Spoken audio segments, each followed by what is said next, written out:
Hey everybody, thanks for joining me. In this video, I'm going to talk about the qualifications to become a maintenance custodian. So what is a maintenance custodian? A custodian is someone that's responsible for the upkeep of the property as far as the cleaning and things like that. So what type of experience do you need to become a custodian? For the most part, you're probably depending on the company and what you'll be doing. They can train you in-house to be a custodian, so you probably won't need any experience or not a whole lot of it. It would help if you had like 1 to 2 years of experience in being a custodian. That would take you a lot further than not having no experience. And what type of properties do custodians maintain? Mainly office buildings, residential apartment buildings, senior apartments, and rental houses.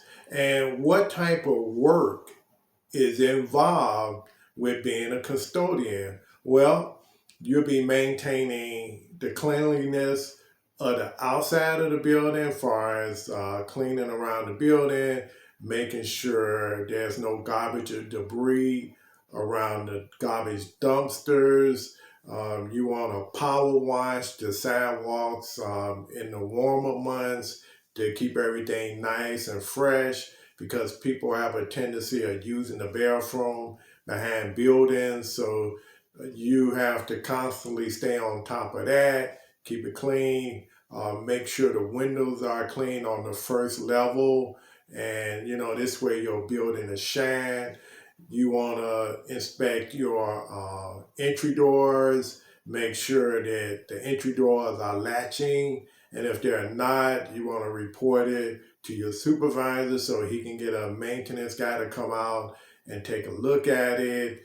You want to make sure that you keep the inside of the building clean as well. You'll probably have a list of what the supervisor wants you to do on a regular basis, on a monthly basis, and on a yearly basis. For instance, you'll probably mop and sweep for the most part the common areas probably daily, unless they got like a housekeeping staff that does that at the end of the day when no one's in the building, and that's pretty common. But then you would still be doing some mopping and sweeping yourself, because people do spill things, people do drop things, people make a mess. So you'll be doing some touch up work. You'll be mopping here and there.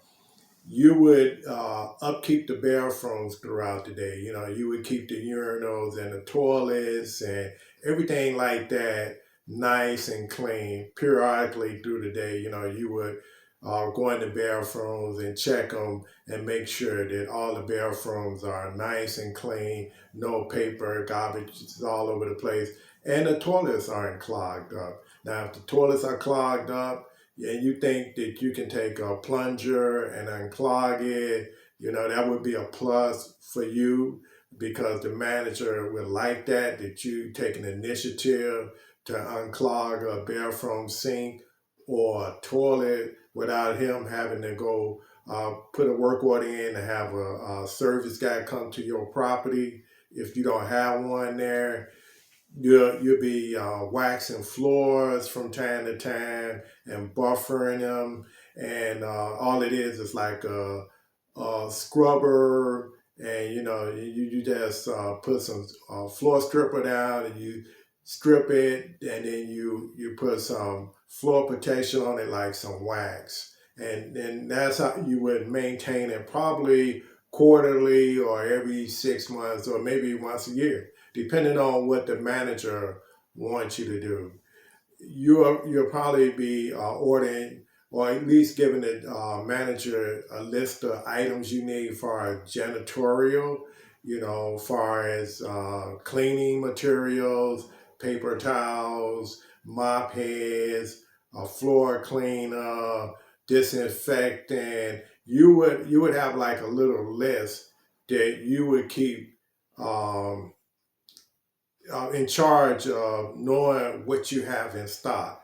And then once you start getting low, you would make sure you would submit that to your supervisor so he can order it for you. You also want to replace burnt out bulbs. You know, if you see bulbs out in the building, you know, you'll replace those bulbs if it's safe to do so. And this way, you know, the whole building is lit up evenly.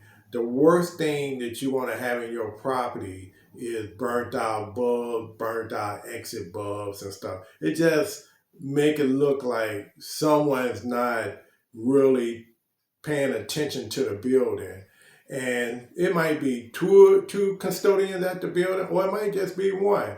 It depends on the size of the property. You know, if it's a large property, you know, then it'll probably be maybe one or two. If it's a really big property, then it'll probably be three.